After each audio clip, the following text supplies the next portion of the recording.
నమస్తే అండి. నమస్కారం సార్. సార్, కొత్త ప్రభుత్వం వచ్చింది, చంద్రబాబు నాయుడు గారి ప్రభుత్వం. ఇప్పుడు మొన్న క్యాబినెట్ మీట్ జరిగింది, చాలా చకచకా పనులు జరుగుతున్నాయి. క్యాబినెట్ మీట్ కూడా వెంటనే అసెంబ్లీ సమావేశాలు పెట్టడం జరిగింది. నెక్స్ట్ డే క్యాబినెట్ మీట్ పెట్టారు. క్యాబినెట్ మీట్లో చాలా ముఖ్యమైన అంశాలు చర్చకు వచ్చినాయి. అందులో అవ్వాతాతలకి గత నెల ఇవ్వాల్సిన 3,000 రూపాయలు కూటమి ప్రభుత్వం వచ్చినాక 4,000 చేస్తామని చెప్పారు పింఛను. అంటే ఇప్పుడు ఈ నెల 1వ తారీఖు రేపు 7,000 ఇవ్వాలి. కానీ రేపు మొన్న ఎలక్షన్స్కి ముందు ఖజానా మొత్తం జగన్మోహన్ రెడ్డి ఖాళీ చేసి వెళ్ళిపోయాడు. ఉన్న డబ్బంతా కూడా బిల్లుల రూపంలో సొంత మనుషులు పెద్దిరెడ్డికిను, మిథున్ రెడ్డికి, అవినాష్ రెడ్డికి వీళ్ళందరికీ డబ్బు పనిచేసుకున్నారు. ఖజానా ఖాళీ అయిపోయింది. ఇప్పుడు పింఛన్లు ఎలాగిస్తారు రేపు 1వ తారీఖు?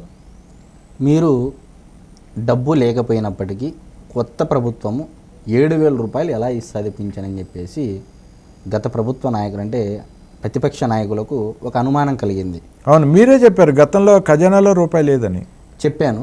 అక్కడికే వస్తున్నాను. ఇవ్వని చోటు నుంచి ఇచ్చే స్థాయికి ఎలా వస్తుందని చెప్తానండి. చెప్పండి ఎలాగ.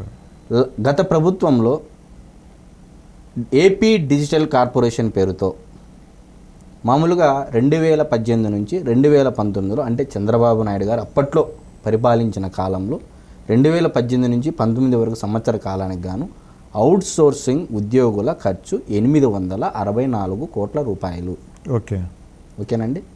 ఇప్పుడు ఇదే 2023-24 అవుట్ సోర్సింగ్ ఉద్యోగుల ఖర్చు 2,861 కోట్ల రూపాయలు ఒక్క సంవత్సరానికే అండి. అవునా? AP digital corporation. ఓకే. ఇక్కడ ఇప్పుడు 3 పెరిగింది. 864 కోట్లు ఎక్కడ, 2,861 కోట్లు ఎక్కడ? అవునండి. అవును. అదేవిధంగా ఇదొకటి, ఏపీ డిజిటల్ కార్పొరేషన్ అనేది ఒకటి. ఎందుకు పెరిగింది అది చెప్తానండి. చెప్పండి. సజ్జల భార్గవ రెడ్డి గారు అంటే ఈ అసభ్యకరమైన పోస్టింగ్లు పెట్టడం కోసము ఒక వ్యవస్థను నిర్మించారు. ఏపీ డిజిటల్ కార్పొరేషన్లో భాగంగా AP centre for financial system and services అని చెప్పేసి ఒక సంస్థ ద్వారా 400 మందిని రిక్రూట్ చేసుకున్నారు అవుట్ సోర్సింగ్ పద్ధతి ద్వారా. మరి ఆ 400 మందిలో బండి కొట్టోళ్ళు అంటే వాళ్ళ అనుయాయులు ఎవరైతే ఉంటారో చిన్న వాళ్ళను వ్యక్తిగతంగా పని చేయడానికి రాకపోయినా జీతాలు తీసుకుంటూ కొంతమంది జైలుకి వెళ్ళడం జరిగింది. జడ్జిపై దూషణలు చేయడం వల్ల జైలుకి వెళ్ళి వచ్చిన వాళ్ళకి పోస్టింగ్లు ఇచ్చి డైరెక్టర్గా ఒక్కొక్కరికి 2,50,000 రూపాయలు జీతాలు చెల్లించి. అవునా? ఇదంతా నిజం అండి. అంతా నిజం. 2,50,000 రూపాయలు. వాళ్ళకి న్యాయ సహాయం ఖర్చులు కూడా ఇదే కార్పొరేషన్ ద్వారా చెల్లించి. చూడండి, వాళ్ళ సొంత పార్టీ పనులు కదా. సొంత పార్టీ పనులకు ఒక సంస్థ ద్వారా, ఒక AP centre for financial system and services ఒక సంస్థ ద్వారా 400 మందిని అవుట్ సోర్సింగ్ పద్ధతి ద్వారా రిక్రూట్ చేసి ఈ 400 మంది ఏ పని చేయాలండి? ఫైనాన్షియల్ సిస్టమ్ అండ్ సర్వీసెస్ అంటే దానికి సంబంధించి వర్క్ చేయాలి. అవును. మరి ఈ 400 మంది చేసిన వర్క్ ఏంది? టీడీపీ జనసేన నాయకుల పైన, చంద్రబాబు గారి పైన, పవన్ కళ్యాణ్ గారి పైన వ్యక్తిగత పోస్టింగ్లు పెట్టడం కోసం ఈ 400 మందికి ప్రభుత్వ సొమ్ము ద్వారా జీతాలు ఇవ్వడం జరిగింది. ఫేక్ ప్రచారాలు, అసభ్యకరమైన పోస్టులు పెట్టడం, సోషల్ మీడియా ప్రచారానికి ఈ 400 మందిని వాడడం జరిగింది. ఓకే. మరి ఇప్పుడు ఏపీ డిజిటల్ కార్పొరేషన్ ఖర్చు 3 పెరిగింది. అవును. ఇప్పుడు గతంలో ఇంత ఖర్చు ఉన్నప్పుడు ఇంత భారీగా పెరిగింది ఒక అంశం. రెండో అంశం ఏంది? జగన్మోహన్ రెడ్డి గారి వ్యక్తిగత భద్రత కోసము దాదాపు 1,000 కోట్ల రూపాయలు సంవత్సరానికి ఖర్చు పెట్టడం జరిగింది. అవును. 897 మందిని రిక్రూట్ చేసుకున్నారు. 986 మందిని. Sorry, your subject correction. 986 మందిని రిక్రూట్ చేసుకోవడం జరిగింది. అవును. వారికి 1,000 కోట్ల రూపాయలు సంవత్సరానికి ఖర్చు చేయడం జరిగింది. అది కూడా ప్రజల సొమ్మే, ప్రభుత్వం నుంచే. దాదాపు 5 సంవత్సరాలకు గాను 5,000 కోట్ల రూపాయలు. ఇదొక అంశము. ఓకే. డిజిటల్ కార్పొరేషన్ అయిపోయింది, వ్యక్తిగత భద్రత అయిపోయింది. అది 10,000 కోట్ల పైన అయింది, ఇది దాదాపు 5,000 కోట్లు అయింది. అక్కడికే వస్తున్నాను. ఇప్పుడు మూడో అంశము. ఓకే.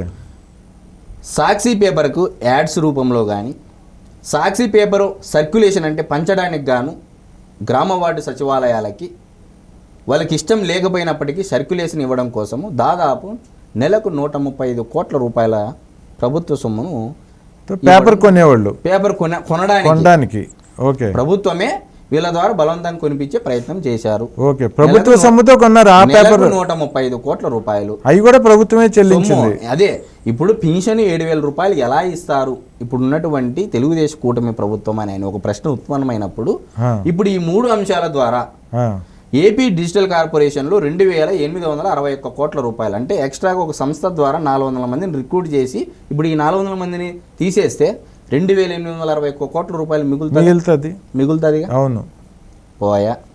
ఇంక రెండో అంశము వ్యక్తిగత భద్రత. ప్రభుత్వ సొమ్ము నుంచి 1,000 కోట్ల రూపాయలు జగన్మోహన్ రెడ్డి గారు ఉపయోగించడం జరిగింది. అవును, అంటే 5 ఏళ్ళకి కానీ ఎంత 5,000 రూపాయలు. మరి అది మిగిలింది.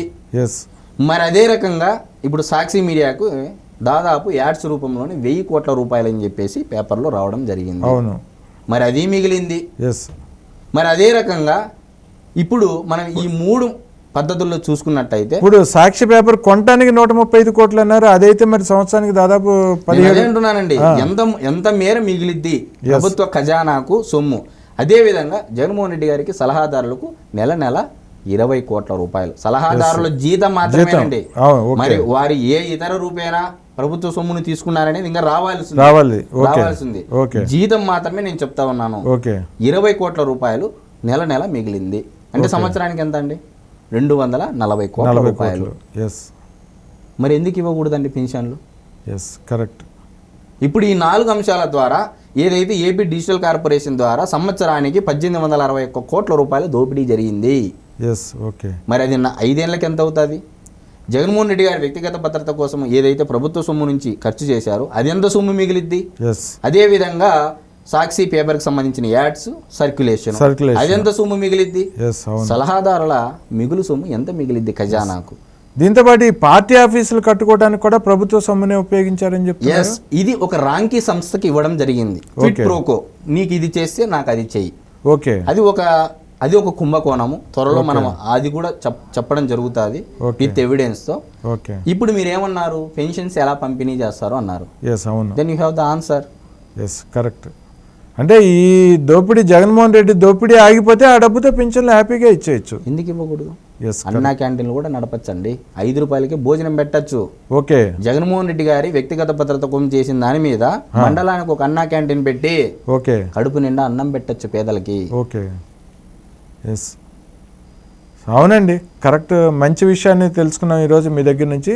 మా ప్రేక్షకులకి ఈ పింఛన్లు ఎలాగిస్తారు అనేది రాష్ట్ర ప్రజలందరూ ఆలోచిస్తున్నారు. 7,000 రూపాయలు ఎలాగిస్తారు అనేది.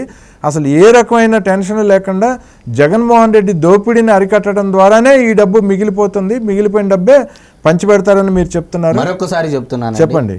జగన్మోహన్ రెడ్డి గారి మీద కక్షతో కాదు, లేకపోతే జగన్మోహన్ రెడ్డి యొక్క పరిపాలన వైఫల్యం గురించి నేను ఇదంతా చెప్పట్లేదు. రాష్ట్రం మీద ప్రేమతో మాత్రమే. మీరు స్పష్టంగా చెప్తా ఉన్నాను, గమనించాలి. రాష్ట్రం మీద ప్రేమతో మాత్రమే ఈ విషయాలు చెప్తా ఉన్నాను. రాష్ట్రం ఏమైపోతుందని ఒక ఆవేదనతో ఈ విషయాలన్నీ చెప్తా ఉన్నాను. మాలాంటి యువత భవిష్యత్తు రాబోయే కాలంలో ఏ విధంగా ఉండాలి, ఒక ఆవేదనతో, ఒక బాధతో ఇవన్నీ చెప్తా ఉన్నాను. కరెక్ట్ అండి. సో ప్రజలకున్న అనుమానాలని తీర్చివేశారు. ఈ అవ్వాతాతల పెన్షన్లు వాళ్ళు కూడా టెన్షన్ పడుతున్నారు, ఎలాగిస్తారు మనకి ఈ నెల వస్తుందా రాదా అని. ఇప్పుడు మీరు చెప్పిన దాన్ని బట్టి అయితే ఖచ్చితంగా వాళ్ళందరూ 7,000 రూపాయలు అందుకుంటారు. రాబోయే వినాయక చవితి పండగ ఇప్పుడే కనిపించేస్తుంది ప్రజల్లో కూడా. బక్రీద్ కానీ వినాయక చవితి కానీ క్రైస్తవులు కూడా వాళ్ళు కూడా పండగలు చేసుకుంటారు చక్కగా ఈ పెన్షన్లతోటి. ఇక ఈ నెల నుంచి మీ చంద్రబాబు గారు చెప్పినట్లు ప్రతి నెల 4,000 రూపాయలు అందుకుంటారు అవ్వాతాతలు. సంతోషం అండి, చాలా ధన్యవాదాలండి. నమస్తే.